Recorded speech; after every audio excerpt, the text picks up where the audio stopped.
Itu tadi saudara beberapa poin yang disampaikan oleh jaksa penuntut umum terhadap nota pembelaan dari terdakwa Kuat Ma'ruf yang pada pekan lalu JPU menjawab mereka menolak semua nota pembelaan atau pledoi yang disampaikan kuasa hukum dari Kuat Ma'ruf. Nah, beberapa poin ini menyebutkan bahwa sebenarnya nota ataupun Kuat Ma'ruf ini mengetahui rencana dari pembunuhan Brigadir Yosua. Ada beberapa hal yang menurut JPU tidak masuk akal dari cerita yang disampaikan oleh Kuat Ma'ruf sepanjang persidangan, saudara. Majelis Hakim sudah memasuki ruang sidang. Kita langsung menuju ke ruang sidang utama Pengadilan Negeri Jakarta Selatan untuk mendengarkan sidang duplik untuk terdakwa Kuat Ma'ruf.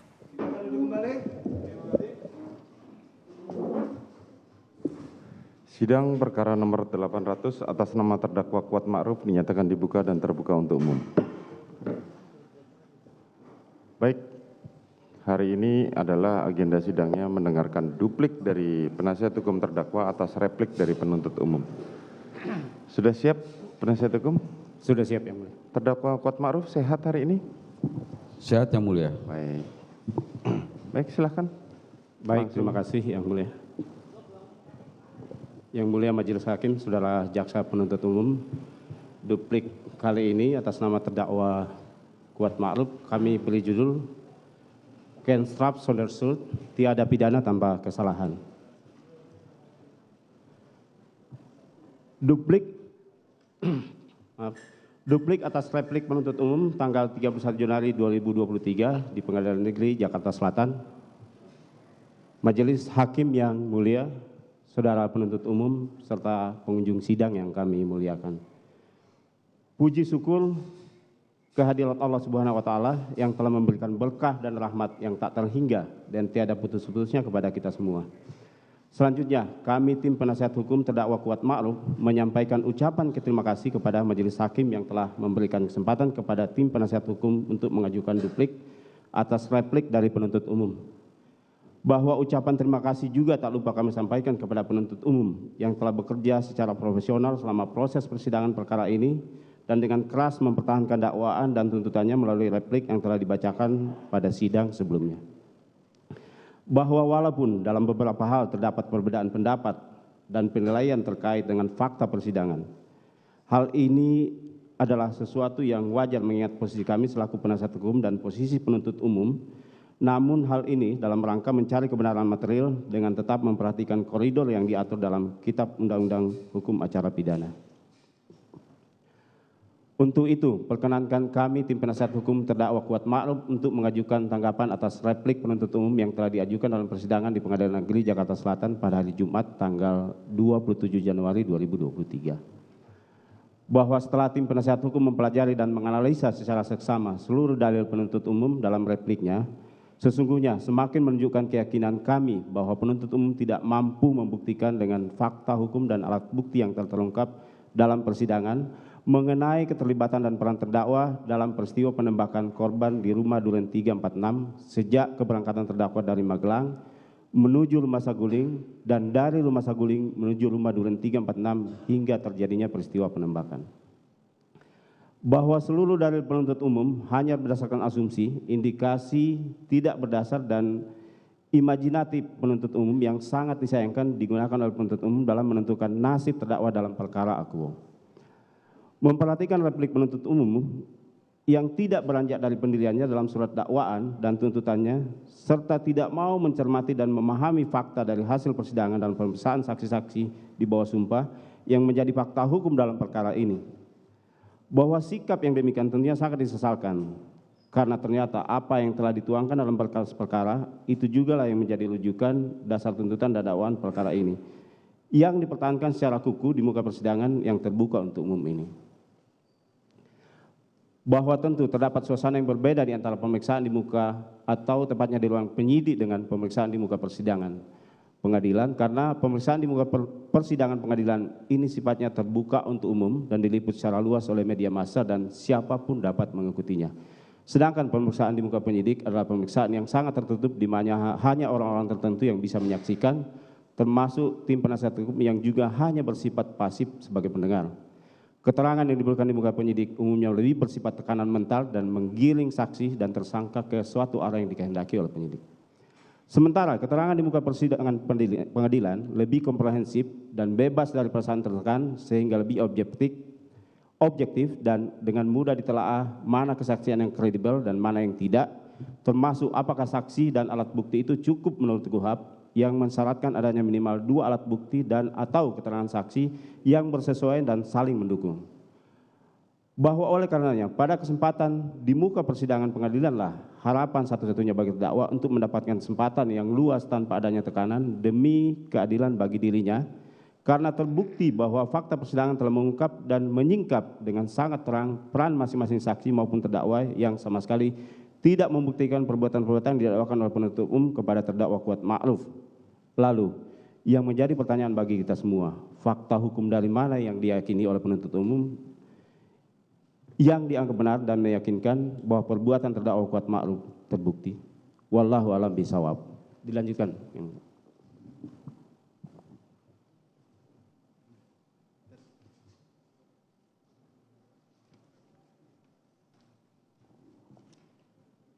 Majelis Hakim yang mulia, saudara penuntut umum serta pengunjung sidang yang kami muliakan, setelah tim penasihat hukum terdakwa membaca dan mencermati replik dari penuntut umum yang pada pokoknya menyatakan terdakwa terbukti telah melanggar pasal 340 KUHP yunto pasal 55 ayat 1 ke 1 KUHP, maka dengan ini kami menyatakan tidak sependapat dengan analisa fakta dan analisa yuridis dalam replik penuntut umum yang disampaikan di persidangan pada tanggal 27 Januari 2023, kecuali yang diakui secara tegas oleh tim penasihat hukum terdakwa dengan alasan atau dasar pertimbangan sebagai berikut.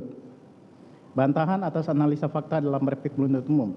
Perihal tuduhan perselingkuhan antara saksi Putri Chandrawati dengan korban Nofriansah Joshua Huta Barat hanya imajinasi penuntut umum, bahwa kami tim penasihat hukum terdakwa Kuat Ma'ruf kembali menegaskan tidak sependapat dan menolak dalil penuntut umum dalam repliknya yang menyatakan bahwa uraian mengenai adanya perselingkuhan antara saksi Putri Chandrawati dan korban sudah jelas dan lengkap. Justru terlihat penuntut umum tidak mampu membantah argumentasi tim penasihat hukum yang menolak dengan tegas adanya isu perselingkuhan. Pada faktanya tidak ada fakta dan bukti persidangan ataupun petunjuk yang mampu menjelaskan bahwa adanya perselingkuhan tersebut. Halayak yang menyaksikan persidangan pun menjadi saksi atas hal ini. Lalu pertanyaan kami, dari mana penuntut umum mengambilnya? Bahwa terkait dengan pernyataan terdakwa yang disampaikan dalam persidangan yang menyatakan, Ibu harus lapor Bapak, jangan sampai ini menjadi duri dalam rumah tangga, bukanlah pernyataan yang mengindikasikan terdakwa mengetahui adanya perselingkuhan sebagaimana dalil penuntut umum. Akan tetapi pernyataan tersebut merupakan reaksi spontan dan natural dari terdakwa yang merasa adanya suatu perbuatan daripada korban yang telah membuat saksi Putri Chandrawati mengalami kekerasan yang dilakukan oleh korban. Hal ini berdasarkan keterangan saksi Putri Chandrawati bahwa korban telah berbuat sadis kepada Putri Chandrawati. Oleh karena itu terbukti dan jelas dan terang bahwa dalil penuntut umum mengenai adanya perselingkuhan antara saksi Putri Chandrawati dan korban merupakan imajinasi penuntut umum layaknya seperti menyusun sebuah novel. 2. Perihal terdakwa tidak memiliki motif pribadi atas terjadinya pembunuhan terhadap korban. Bahwa terkait dengan tidak adanya motif pribadi, terdakwa sudah dengan eksplisit telah diakui oleh penuntut umum dalam repliknya. Bahwa terdakwa sama sekali tidak mempunyai alasan yang mendasar menginginkan kematian korban. Hal ini diperkuat dengan keterangan saksi Daden Miftahul Haq di bawah sumpah di muka persidangan pada tanggal 9 November 2022 yang menyatakan bahwa sebelum berangkat ke rumah Duren 3 nomor 46, semua ADC dan ART termasuk korban terdakwa berkumpul di jalan dan berbincang-bincang, tertawa-tawa serta tidak ada pembicaraan yang serius, juga tidak ada pembahasan mengenai kejadian di Magelang. Bahwa hal ini juga berkesesuaian dengan keterangan terdakwa di muka persidangan pada tanggal 9 Januari 2023 yang pada pokoknya menyatakan terdakwa tidak pernah punya masalah dengan korban. Bahwa selanjutnya kami perlu menanggapi dalil penuntut umum dalam repliknya pada halaman 4 yang menyatakan bahwa terdakwa memiliki karakter yang loyal, tingkat kepatuhan yang tinggi serta tidak mampu menjadi pengkhianat, sehingga terdakwa ikut serta dengan pelaku lain mengakibatkan terampasnya nyawa orang lain. bahwa dalil penuntut umum ini kemudian dikaitkan dengan keterangan terdakwa yang tetap pada skenario tembak-menembak, sehingga disimpulkan oleh penuntut umum bahwa terdakwa hanya mengikuti kehendak jahat dari pelaku lain. Bahwa dalil ini jelas kabur dan tidak mendasar, karena secara nyata sudah terungkap di dalam persidangan terdakwa sama sekali tidak mengetahui rencana penembakan terhadap korban di rumah Duren 3 nomor 46, dan keterangan terdakwa mengenai skenario tembak-menembak baru diketahui terdakwa pada saat pemeriksaan di Biro Propos Mabes Polri, bukan karena niat terdakwa untuk bekerja sama dengan pelaku lain sebagai bagian dari perencanaan pembunuhan. Kepatuhan dan sikap loyal terdakwa adalah hal yang normal dan wajar karena terdakwa bekerja namun tidak dapat langsung diartikan dan disimpulkan terdakwa terlibat dalam perencanaan pembunuhan. Dilanjutkan, Yang Mulia.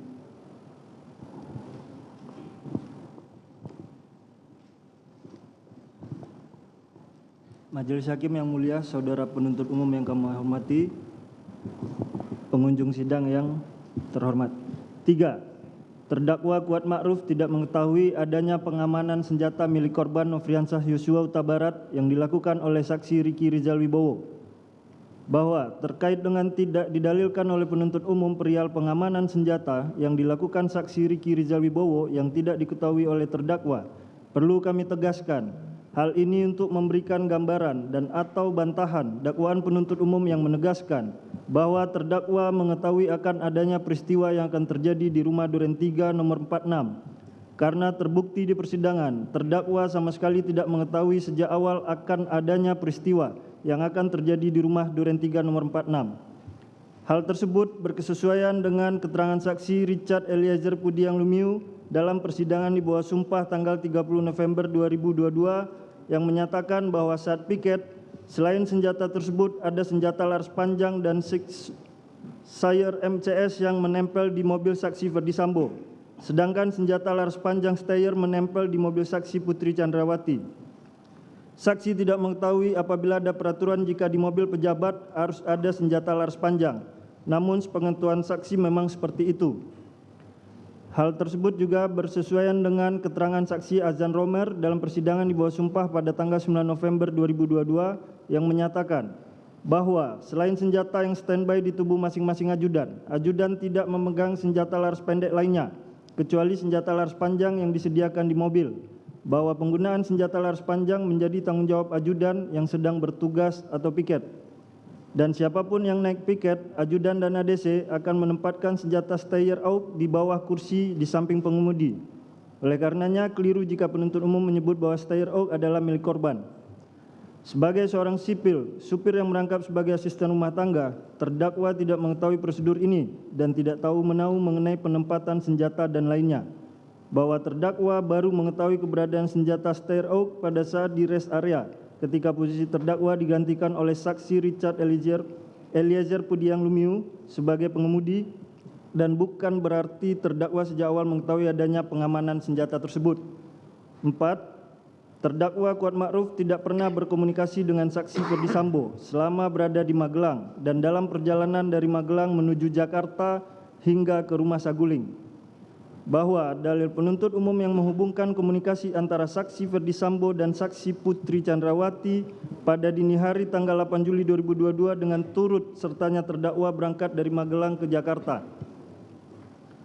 kemudian dianggap sebagai bagian dari perencanaan, sangatlah sumir karena dalil tersebut tidak didukung oleh fakta-fakta atau bukti-bukti dalam persidangan, sehingga dalil tersebut hanyalah merupakan asumsi-asumsi dan imajinasi dari penuntut umum. Oleh karena itu haruslah ditolak. Menjadi fakta persidangan, saksi Ferdi Sambo menerangkan dalam persidangan pada tanggal 7 Desember 2022 sebagai berikut, bahwa saat perjalanan di Magelang, saksi tidak pernah memerintahkan terdakwa Kuat Ma'ruf untuk ikut datang ke Jakarta. Bahwa selama perjalanan dari Magelang ke Jakarta, saksi tidak pernah berkomunikasi dengan terdakwa Kuat Ma'ruf. Hal ini bersesuaian dengan keterangan yang disampaikan oleh saksi Richard Eliezer Pudiang Lumiu di bawah sumpah di muka persidangan pada tanggal 30 November yang menyatakan bahwa saksi mengatakan suasana dalam perjalanan dari Magelang ke rumah Saguling sangat kaku dan diam, tidak ada pembicaraan. 5. terdakwa Kuat Ma'ruf tidak pernah bertemu saksi Ferdi Sambo di lantai 3 Rumah Saguling guna mempersiapkan merampas nyawa korban Nofriansah Yosua Huta Barat. Penuntut umum mengasumsikan bahwa terdakwa bertemu dengan saksi Ferdi Sambo di lantai 3 Rumah Saguling. Dalam durasi 3 menit tersebut dianggap cukup bagi saksi Ferdi Sambo untuk mengarahkan terdakwa guna mempersiapkan merampas nyawa korban. Bahwa sudah sangat jelas dan tidak terbantahkan berdasarkan bukti rekaman CCTV Rumah Saguling sekitar pukul 15 waktu Indonesia Barat terdakwa dan saksi Putri Chandrawati naik ke lantai 3 dengan menggunakan lift. 3 menit kemudian, pada waktu rekaman CCTV menunjukkan pukul 15.03 waktu Indonesia Barat terlihat terdakwa turun menggunakan tangga samping lift.